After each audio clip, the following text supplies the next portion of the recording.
have an unidentified flying object. I'm Jack Oswald, and you're listening. This is Moulton Howe, and you're listening to... I'm Richard C. Hoagland, and you're listening to... I'm Art Bell, and you're listening to Dr. J Radio Live. We have an unidentified flying object.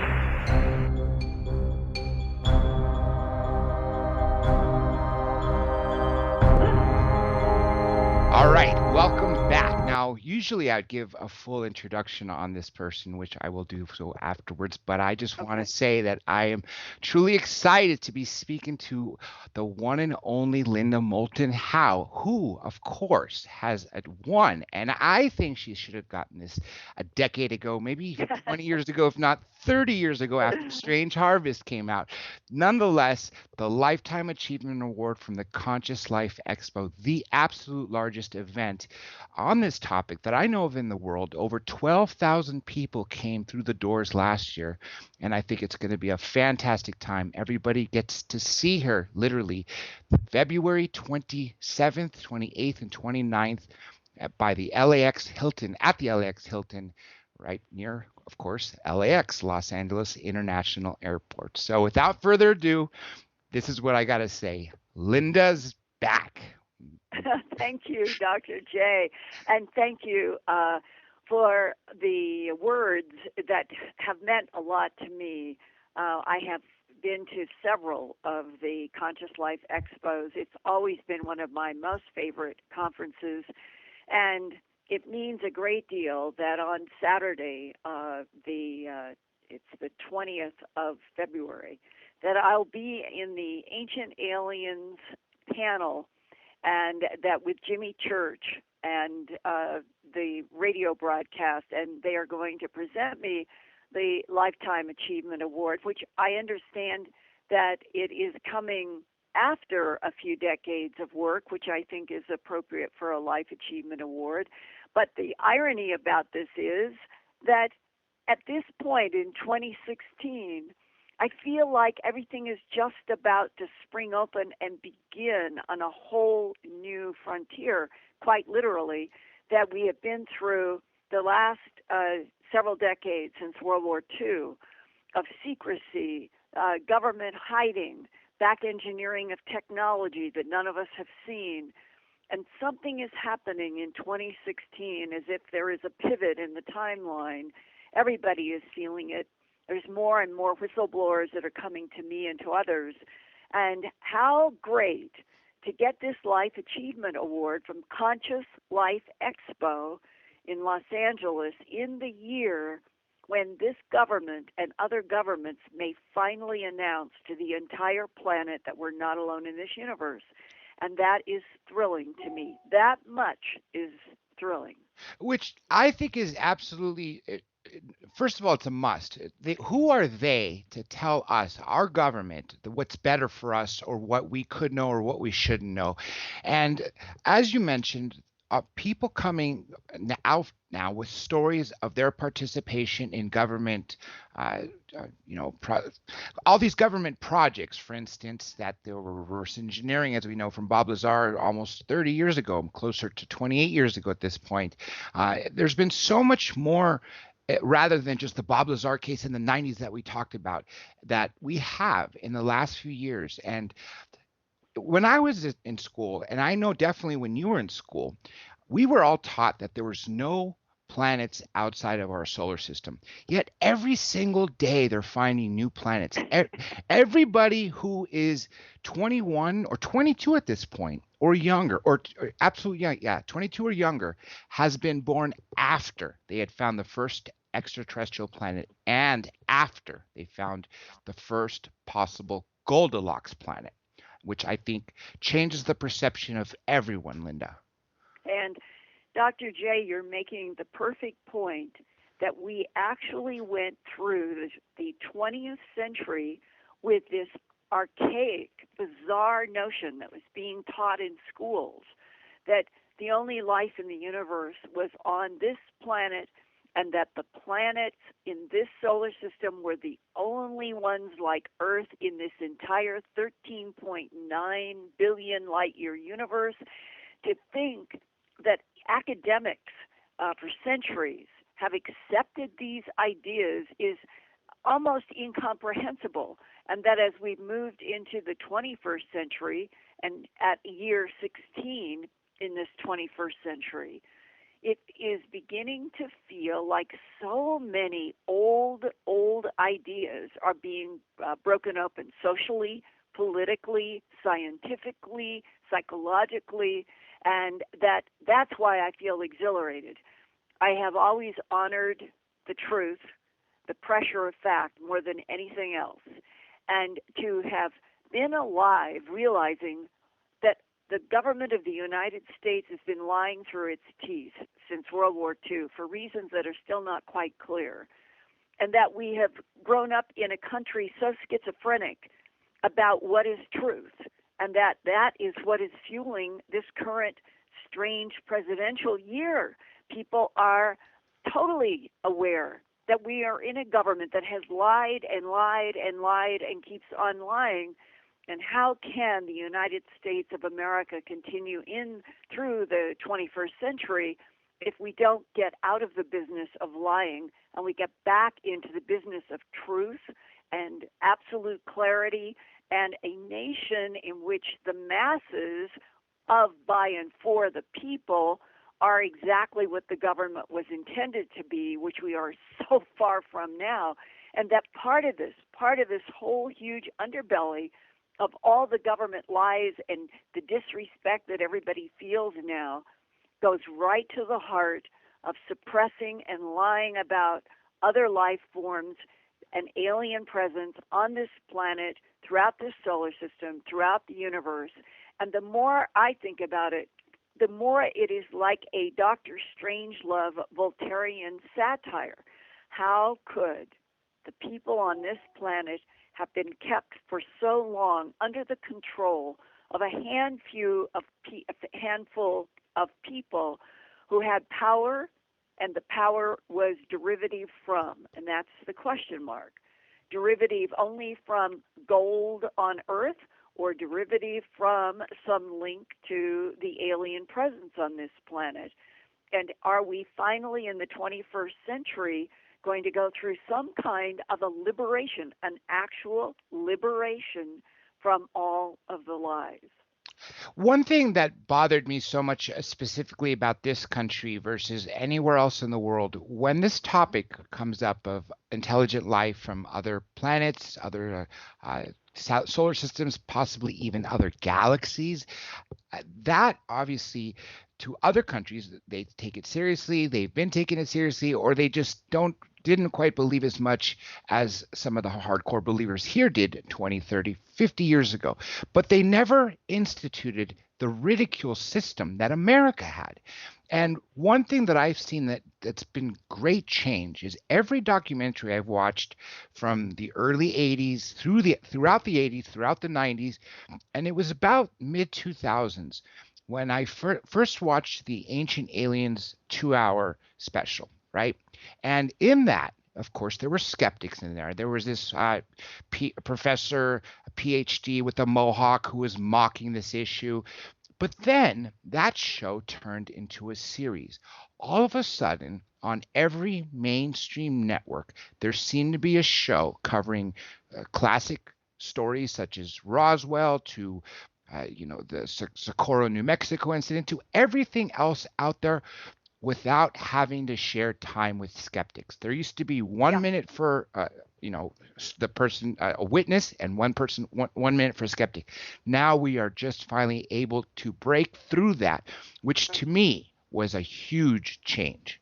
Right, and one of the refreshing changes, evolution, is that Mike Brown, who is an astronomer at Caltech, he has been leading the way for the last 13 years on discovering things in our own outer solar system, which is where the Kuiper Belt goes to a big gap that goes to the Oort cloud.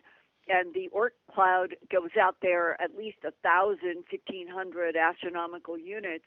It's a long, long way. And that he has discovered all kinds of things, including in 2003, he discovered it's ERIS, and some people call it Iris, some people call it Iris, but that is a body that Mike Brown found that was larger than Pluto, and it was Mike Brown who did the book, I'm the One Who Slayed Pluto, and It Had It Coming, which was his joke that when they found that there was an icy body out there in the Kuiper Belt that was bigger than Pluto, that astronomers could no longer say that Pluto belonged in the planet category, because if they weren't going to call Eris a planet and it's larger than Pluto, then they needed to knock both of them down to what they call an icy dwarf planet. That's been that revolution about Pluto.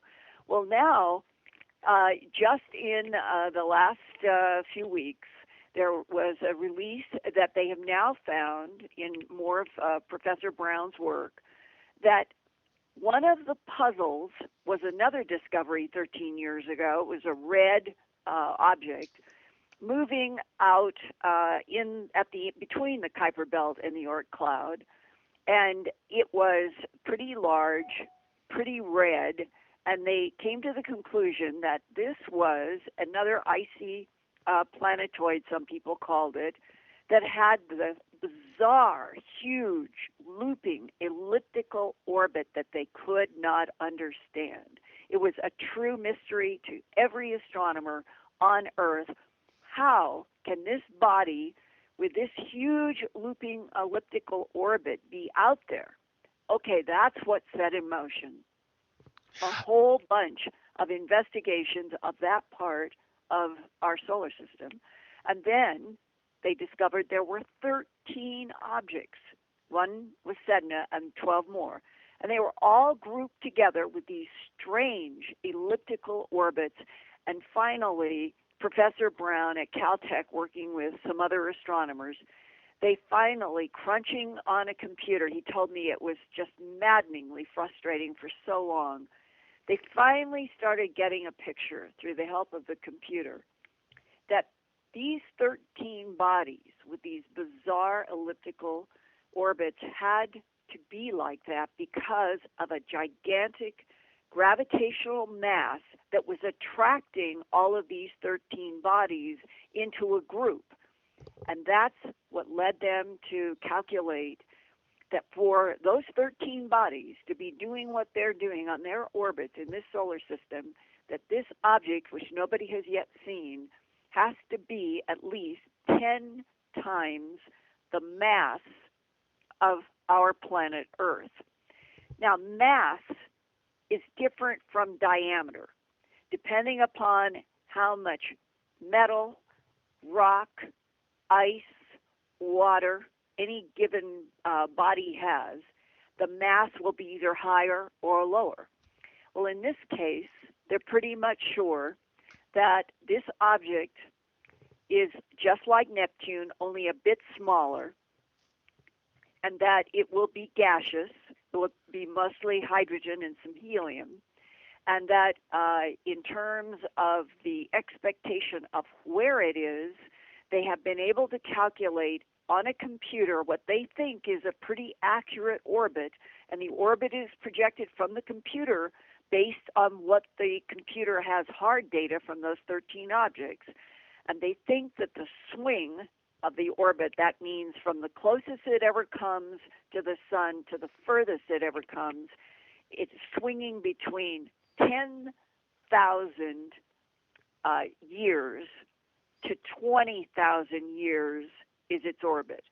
So that the closest approach would be more than 3 times the so-called controversy that Zecharia Sitchin had proposed back in the late 70s of there being a Nibiru planet that orbited in our solar system every 3,600 years, carrying Anunnaki on it, and that every time something is found in our solar system, everybody says, is this Nibiru?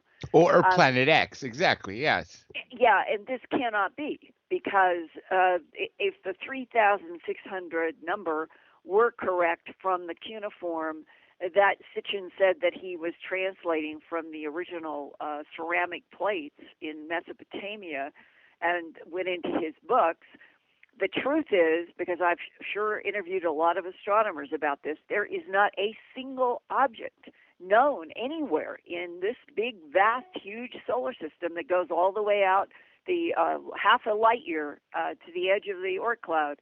There's nothing that has a 3,600-year orbit that has been able to be calculated, or that there's any evidence on the Earth of anything that cycles like that. So now, so people will understand this new Planet 9, because of its size, that's why it's being called a planet, and that it is 7 times further from the sun than the Neptune is from the sun.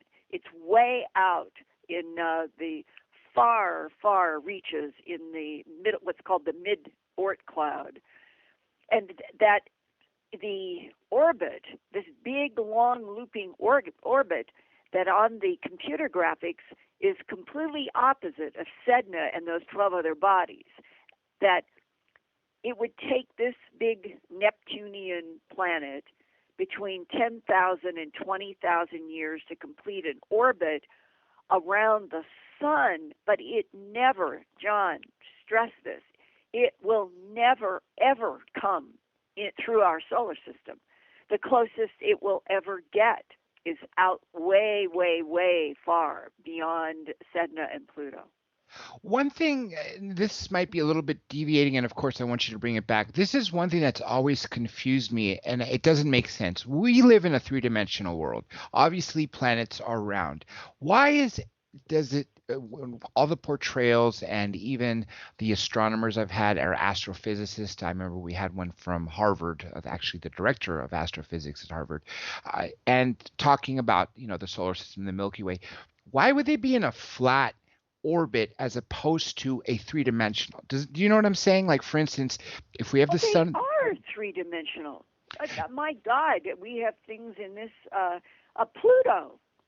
Pluto is on a bizarre orbit that goes way, way off of the flat plane, so-called flat plane.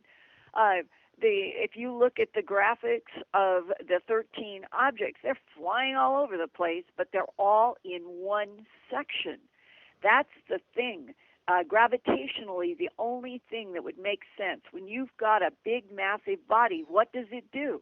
It increases gravitational attraction to anything that is around it. That's mathematically, when you look at the beautiful, it is a graphic that was produced at Caltech, and it's based on the actual computer projection of the real orbits of the 13 objects and the projected orbit of Planet 9. And when you look at those and you see, no wonder the astronomers were so confused 13 years ago. They had Eris, then they had Sedna, then they started finding all these other bodies, but they are going flaring off into these strange, bizarre elliptical orbits, quite different from the flat plane of the rest of the solar system. You make such an important point, and for those people out there who aren't quite understanding the physics of this, obviously the larger the mass of a planet, regardless of what it's made of, like for instance Jupiter, its mass has the ability with the gravity to attract so much. That's why there's so many moons surrounding that planet. And there's only 4 around Jupiter. There are several dozen. I think it's way over 30 now around Saturn. That's what. Okay, so that was the one that had Jupiter. an enormous. Yeah, it's Jupiter that has the 4 moons, one of which Io is constantly having volcanic eruptions. They never stop on Io because of the dynamic force between the massive Jupiter and the moons themselves. If you think about this, that Jupiter has so much gravitational attraction because of its large mass, that it basically is agitating those 4 moons that orbit it all of the time. Those 4 moons are never without agitation by gravitational pull. And that's why Io is, I believe, is the closest, and it's in a constant state of agitation, always belching lava. The other 3 moons are bigger and in different orbits, and they are quite interesting.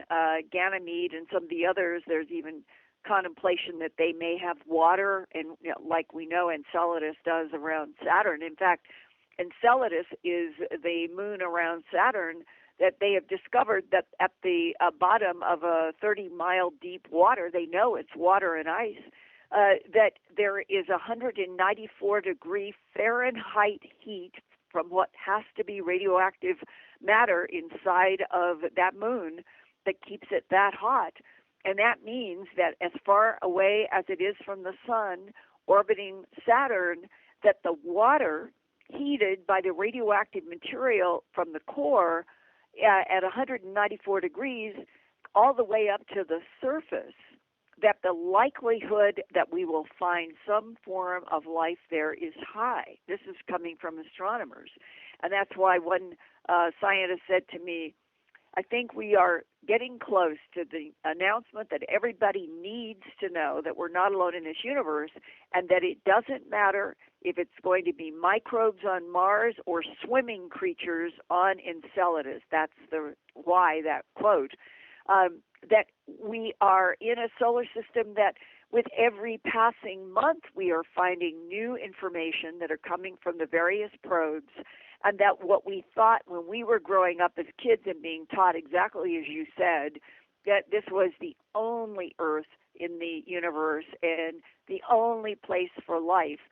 Clearly there's water all over the place throughout this solar system, and where there's warm water, which is being heated on Enceladus, warmth plus water on Earth automatically means life here. I'm glad you brought that up, because for decades, if not centuries, for whenever they discovered this, they always assumed that the light from the sun was integral in life. However, we've proven that right here on Earth, at the deepest, darkest parts of the ocean, where there should be no life, there are fissures in the Earth that are bringing up the heat from the core, and life is thriving down there. That's right. That expands their search tenfold, if not much more, and that's why this moon, which essentially could be a planet, because a moon essentially is something that's orbiting something else. For instance, our artificial moons. In astronomy now, because of all the controversy about Pluto versus the size of Eris and Sedna and so forth, the definition of a planet now, it has to be spherical. It has to have a certain, we'll call it lower, they've cut off a place that which is a planet has to be X mass or X diameter, versus anything smaller is automatically going to be in a planetoid, like a dwarf planet category. So right now, the size of Planet 9 is so big, it automatically is a planet. Eris, however, which is larger than Pluto, is not meeting the mass size or the diameter size that has now been accepted as the definition of a planet.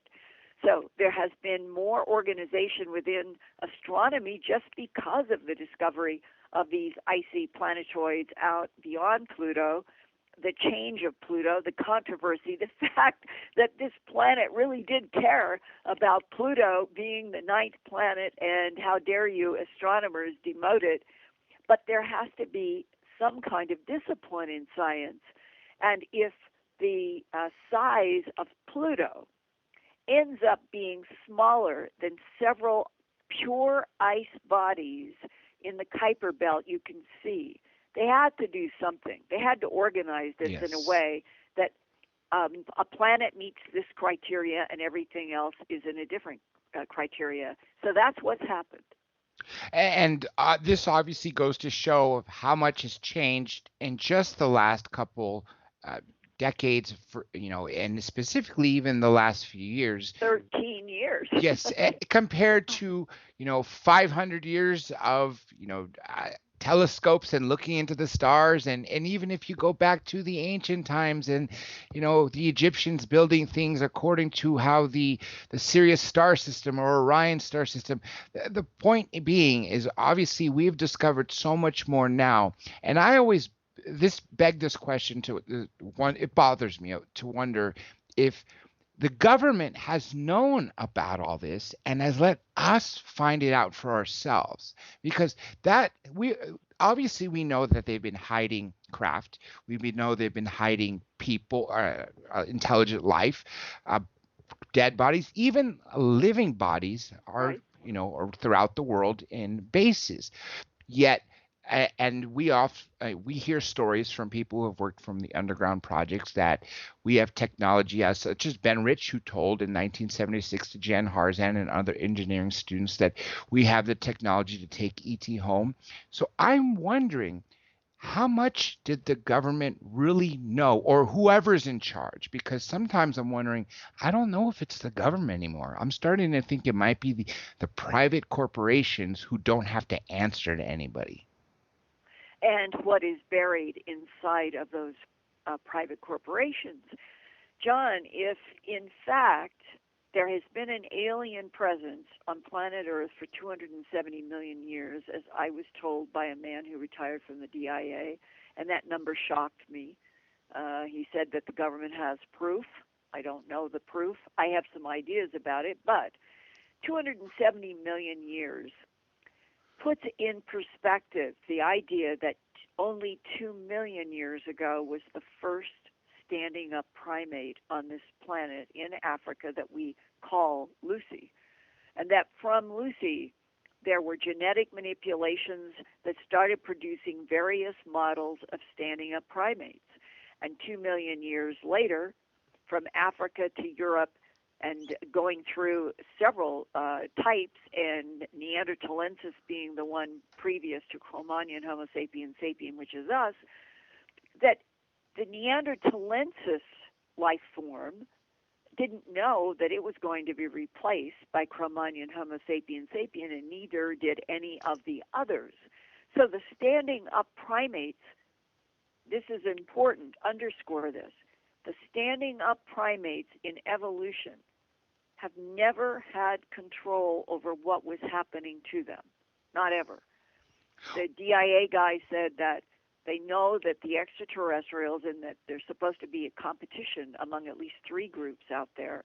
What exactly they compete over is, to me, a big question. But assuming that's true, at least 1, maybe 2, or maybe all 3 have been mixing and matching genes on planet Earth to create all kinds of life form, including the dinosaurs. And that means that the alien presence, not broken down into the details of precisely what it is and what its agendas are, but at least saying an alien presence is what has been in charge of planet Earth. And if it's been in charge of planet Earth for 270 million years, competing factions, humans have been manipulated from the moment that Lucy took breath. And that means to me that we are still being monitored and manipulated today. But I don't feel fear about it. I feel an exhilaration of finally feeling that we are starting to get glimmers of truth about where we came from, why there is such a disconnect between humanity and this earth, why there is not more identity to the earth and all life as something to be cherished, as opposed to things that should be killed to eat or use. There is some strange separation between current humanity and feeling some sort of intimate resonance with all life. That's missing. That is missing from the current brand of humanity. Why is that? Were we this model, were we made to be violent for some reason we do not know? If you put all that together and you say that there is a spiritual force and it is real and it is vital and it may have arguments about what life forms are doing with other life forms, and that there may be a problem with so much cloning and hybridization, that we are in a universe that maybe cyclically it adjusts where things are going wrong. On this planet right now, how could things seem to be so precarious as they are now? They just moved the atomic clock, or the midnight doomsday. They call it the doomsday clock. Mm-hmm. They just moved it to 3 minutes before midnight, which is supposed to be the apocalyptic end of everything. It has not been at 3 minutes before midnight for decades. Everybody knows it's precarious. Everything feels precarious. Everybody wonders if some fool is going to launch a nuke. But in this kind of agitation, I think it is also, the vibration feels like this could all go much more positive, not negative. And that is, maybe that's the bottom line challenge for Homo sapiens sapien. Would they get to the brink with their violence and pull back and start adjusting what they're doing that is causing the planet to artificially warm? Would they pull back from unleashing nuclear missiles that would destroy almost everything? Are humans in this petri dish beginning to learn that they must moderate their reactions to themselves, to the planet, to everything around them, if the planet and humanity is going to survive? And at a soul level, Dr. J, if it is true that reincarnation is the machinery of this universe, that the recycling of souls in and out of containers is the whole bottom line game, that it is what the divine field set in motion to grow, educate, and evolve souls, then we keep doing this, that the souls keep doing this, until finally the souls reject out of hand violence and domination of other life forms. There's a few things I want to say. First of all, when you were at Kirtland Air Force Base and you read that briefing, one of the statements that you said that every time I think about it, really, it shakes me to the core, but then obviously you get used to it and then you start thinking about the implications, was when you read in that briefing statement that said that, correct me if the phrase is wrong, but it's all questions about human evolution have been answered. And that was all questions and mysteries. The word mysteries was there. Mysteries. All questions and mysteries about the evolution of Homo sapien, and the Latin words were used, Homo sapien, on this planet, have been answered, and this project is closed. And in the paper that I was given to read, that project was Project Garnet, Garnet, all caps. And now, also going back to about the nuclear weapons, we have North Korea, the rogue nation, doing another test yet again, and we know now they're a nuclear country, and they're testing long-range missiles. And then you have all these wars that are going on, and the sad part is 2,000 years ago, for instance, I'm of Greek heritage, so go back even further to the Spartans. That is upfront bloodshed that would destroy the psyche of any human, of any moral human. But now you stick an 18-year-old kid fresh out of boot camp in a Nellis Air Force Base in a little tiny bunker with a computer screen, which essentially is like a video game for them.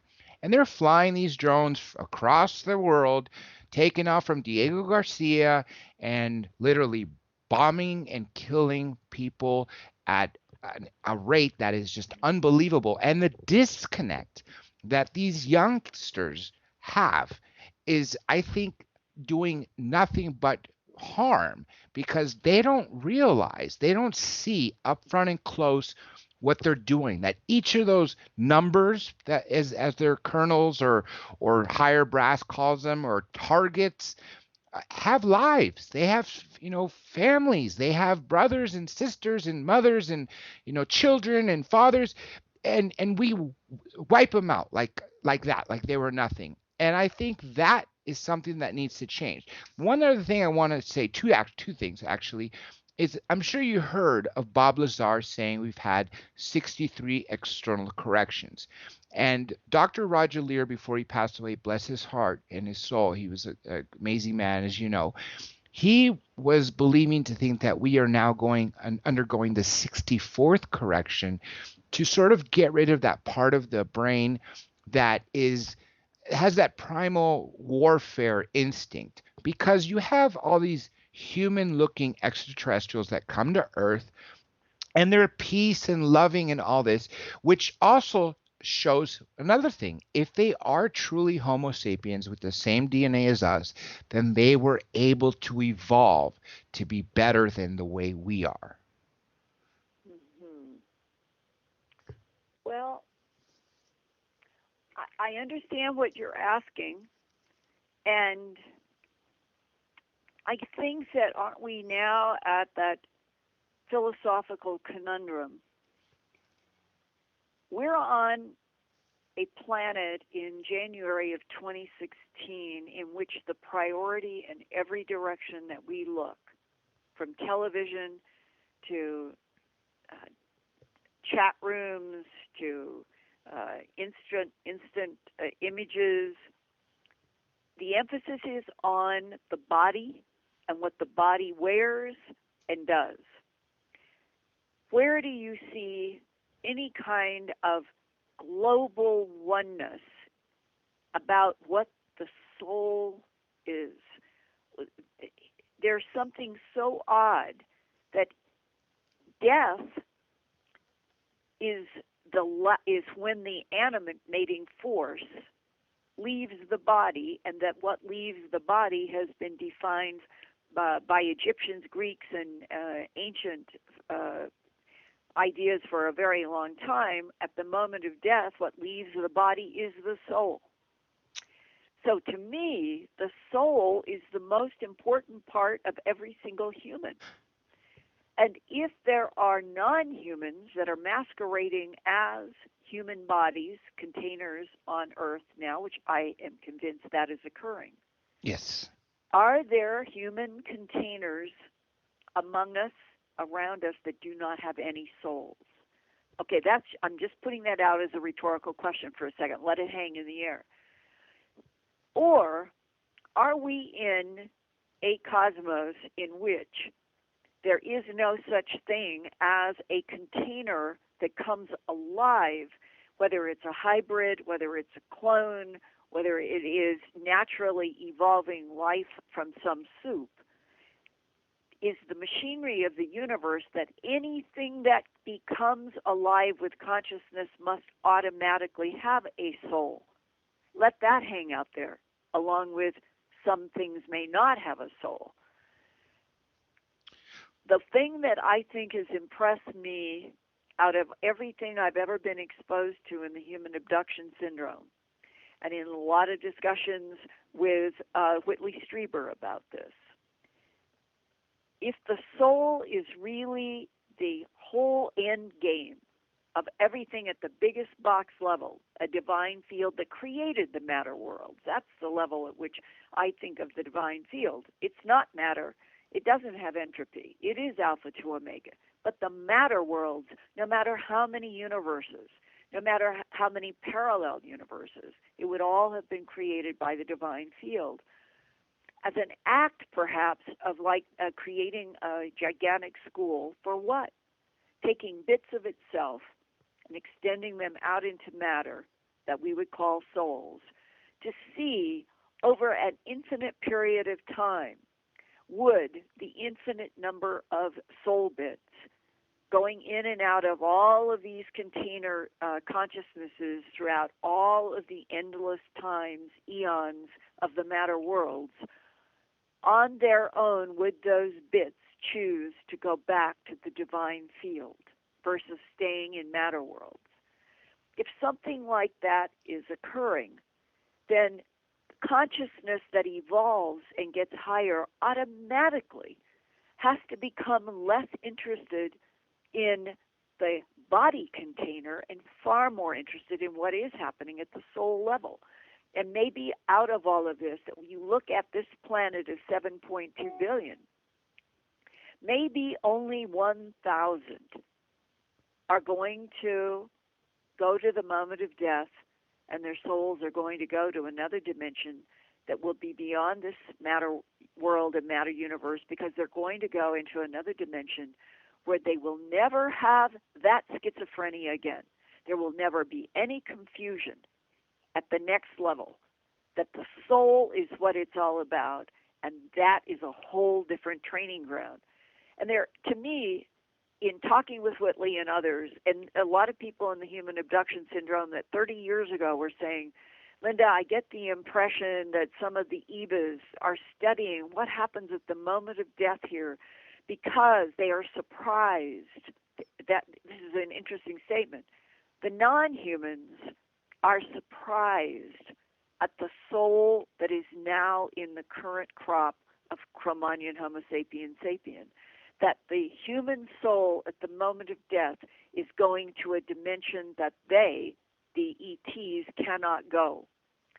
When you think about these kinds of statements that have dropped and been woven through the human abduction syndrome investigations for at least the last 30 to 40 years, it always gives me pause when I think everything is just strictly biological entities from another solar system wanting to come and claim territory, harvest gold, or whatever. That I think something else is quite large and quite interstitial to the relationship between a divine field and the matter worlds. And that, in fact, if you go to the avatars of history on the earth, why would a Krishna, a Buddha, or a Christ, let's just take those three, why would they have bothered to come and try to teach humans? Their perspective seemed to be of a completely different level than tribal warfare among Homo sapiens sapien. But they were always referencing the soul level as if something had happened, as if humans are sort of unique. And there's one paragraph, I think it's Matthew, in the Christian Bible, and it in New Testament, and it is a statement that is given as a quote from Matthew hearing Christ, and the statement was, "He who believeth in him who sent me shall have everlasting life." And on the other side of that sentence is, "If he who does not believe in him who sent me shall not have everlasting life." Those are the two thoughts implicit in those words in Matthew, and it always has occurred to me that the him is not the God with a white beard and hair that was used in the Cecil B. DeMille movies about Moses. That it is a reference to something that is in another dimension, is not in this dimension at all, and that there are other dimensions that completely understand what is going on in this, we'll call it this matter existence. And they are waiting for evolutionary signs that the souls that go in and out of this matter dimension are growing and evolving so that they're going into these other dimensions, and that seems to be one of the aspects that the non-humans are themselves monitoring. And that if we knew the truth about what we are and what our souls really were and what they really did, I don't think anybody would have any fear about the whole planet being introduced to extraterrestrials. Honestly, I don't think the planet should have any fear or would have any fear at this point at all, except for what the government has instituted. Let me just say two quick things for you, because we're running out of time. We got about little over 10 minutes. 2 minutes. Okay. 3 minutes. Yeah, and so what I wanted to say is a lot of people, Dr. Jacobs, of course, Yvonne Smith, and then the actual people who have been taken, Whitley Strieber, Jim Sparks, they all talk about the fact that when they're taken, that the smaller grays that they deal with, there's so many species out there, are essentially soulless. They're like bio-robots. And then when they get on... Because they're androids. They're androids Yes. that were made to do work for the prime intelligence. Exactly. And then so another researcher in England is named by Nigel Kerner wrote a book called Gray Aliens and the Harvesting of Souls. And I haven't had a chance to read that, but just the title of the book really struck me because would they be, if they're soulless androids, would they be really trying to get what we have? Well, that is the first discussion that I had with Whitley Strieber back at the year that he was still working on communion. And he and an abductee and I went into exactly that kind of discussion. What did that goes back to what, 1987, 86, somewhere in there. And that we had a long discussion where Whitley has the perspective that there really is a processing of souls, but not all. What is the difference? That is a lot of what we're dealing with. What is the competition between three geopolitical, territorial, conflicting extraterrestrial civilizations? What are they in conflict over?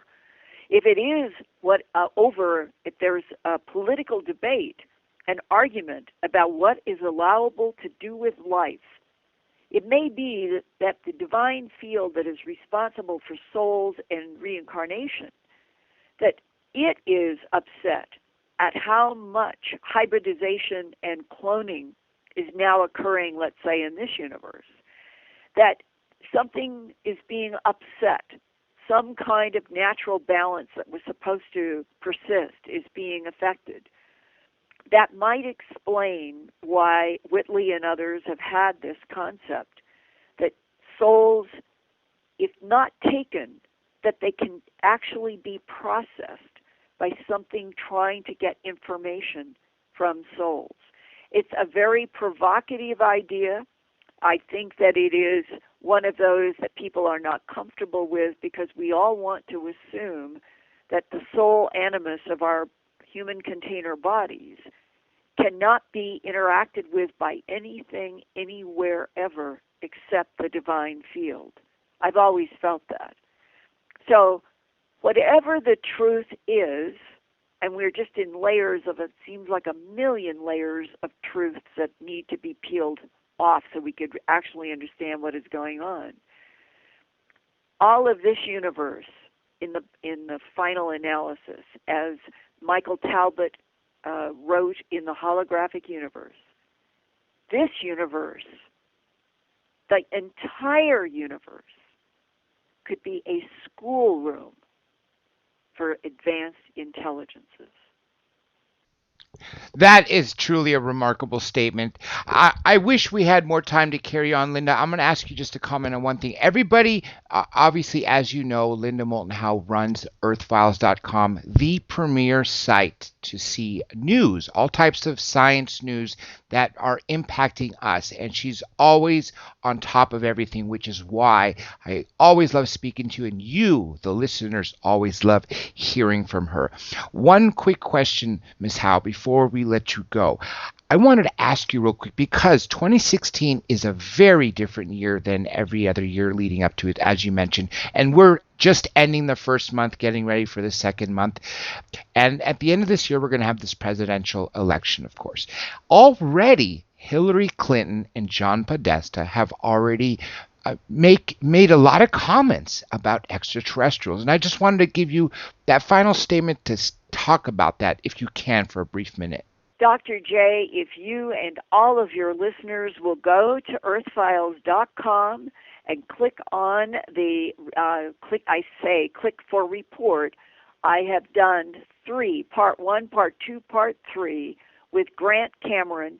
He is the only person in my entire professional life that I ever did a recorded interview for 3.5 hours in one sitting, and then took those 3.5 hours and distilled them into part 1, part 2, part 3 about Hillary Clinton, Bill Clinton, Lawrence Rockefeller, UFO, the recent tweets from John Podesta, the appearance of her interview in the Conway Daily Sun in New Hampshire, in which she said she wants to get to the bottom of the UFO ET subject, that she had talked with this reporter and said that She thinks that aliens have already been there. She is the first person in American politics who's ever suggested that. Of course, we know that's true, but this is a big deal. And that she went on to say that in her discussions with John Podesta, who has been pushing her to get out statements about UFOs and ETs, that John Podesta and she had been talking, that if she becomes president, she might put together a task force to go to Area 51. All of this has been stated in the last 12 months. And John Podesta, since 2002, has been speaking out loudly. And he has served Bill Clinton. He has served Barack Obama. He has been speaking out loudly, saying to not tell the American public, a government of, by, and for the people that is supposed to be a democratically written government, to not tell them about aliens and UFOs is illegal. It is against the law in the United States. That the law should be, and this is Podesta, the law should be every American has a right to know everything about UFOs and ETs because their taxpayer dollars for decades have been paying for black research that has been kept completely away from the American public. John Podesta believes that. As Grant calls him, he's a follower of Madison. Madison was a strict constitutionalist. This is a government that was supposed to be created of, by, and for the people, and that these different areas of government were supposed to be kept separated to keep the power away from overwhelming the masses of, by, and for the people. It is instead, it has gone upside down. It is the masses of people now that have the least consideration by the power group. John Podesta wants to see that changed, and in his appeal, in his work, if Hillary Clinton does become president, that might be the trigger, because John Podesta will be working with her.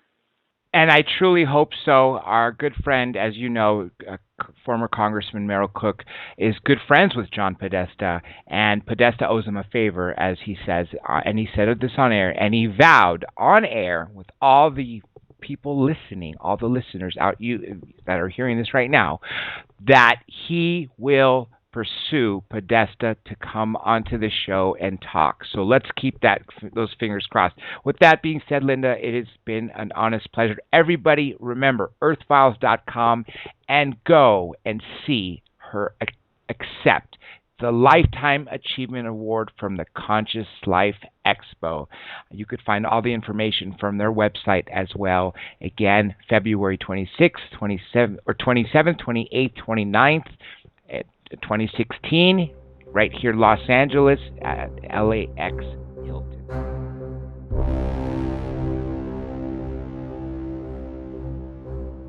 We have an unidentified flying object.